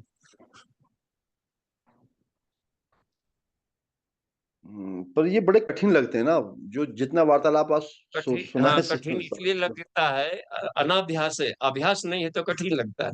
और मिर्चाई खाने का अभ्यास है तो आंख में आंसू चूर रहा है फिर भी खाया जा रहा है, वो अभ्यास में आ गया, इसलिए वो सरल लगता है। धैर्य का जीवन, और सरल ये है चूंकि ये सत्य वाला रास्ता है, यहाँ पर कोई छल कपट नहीं है, बिल्कुल सरलता है। वहां पर जीने में इसे बोलना, उसे बोलना, उसा ये कर दिया है, कैसे होगा, नहीं तो अब ऐसे करना पड़े, सारा का सारा जो स्वाध्याय था उधर बह रहा है फालतू। और यहाँ पर इतनी बाबू जी, सरलता है।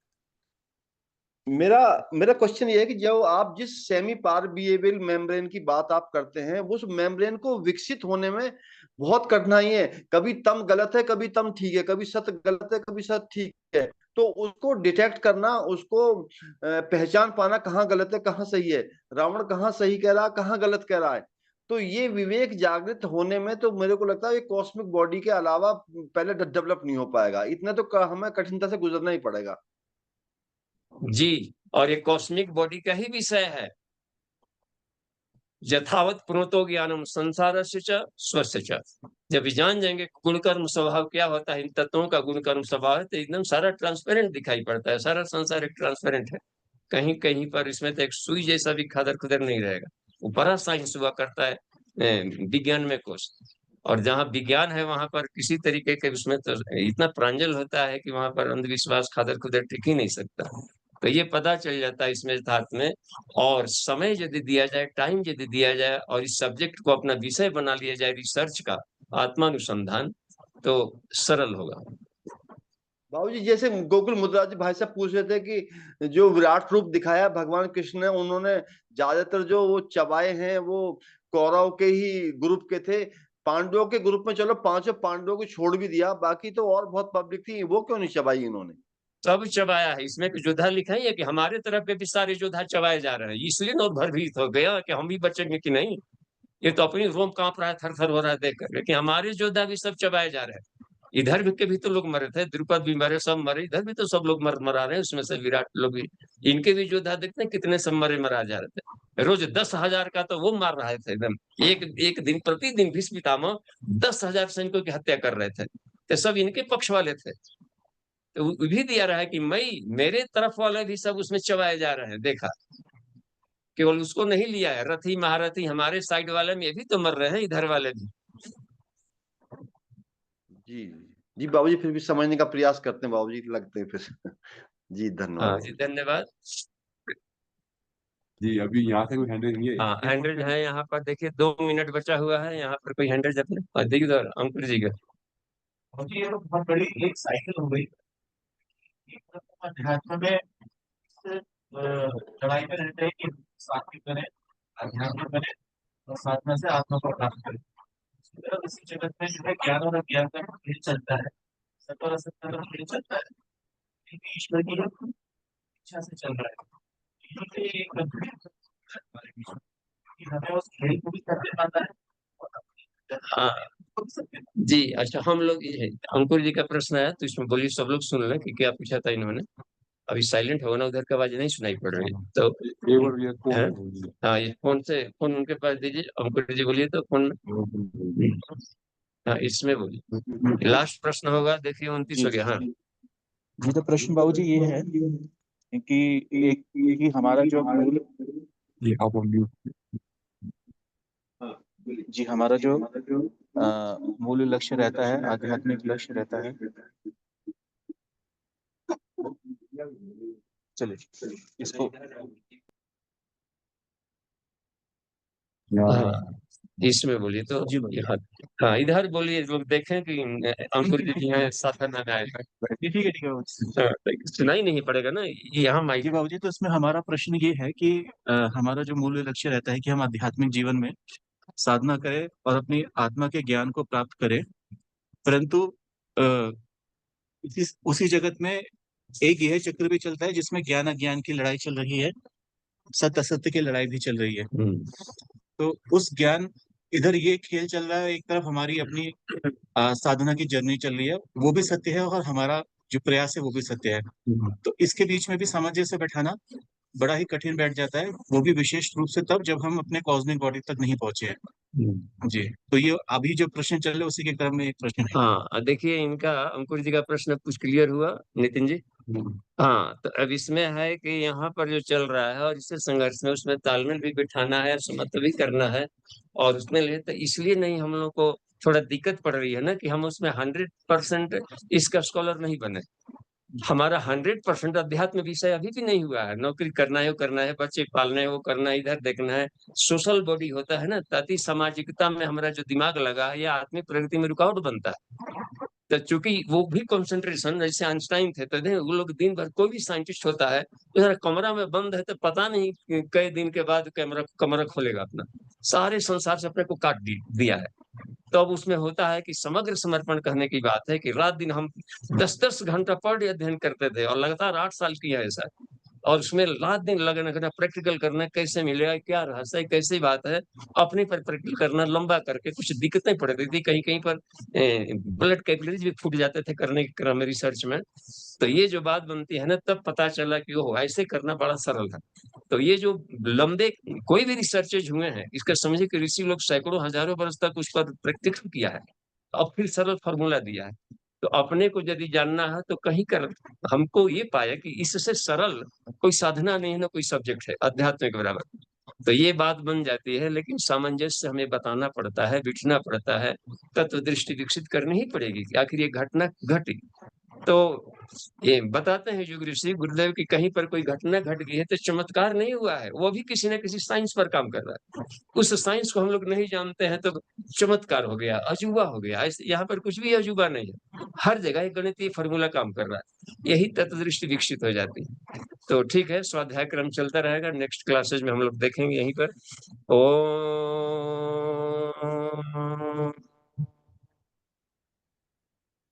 शांति शांति शांति समाप्ति।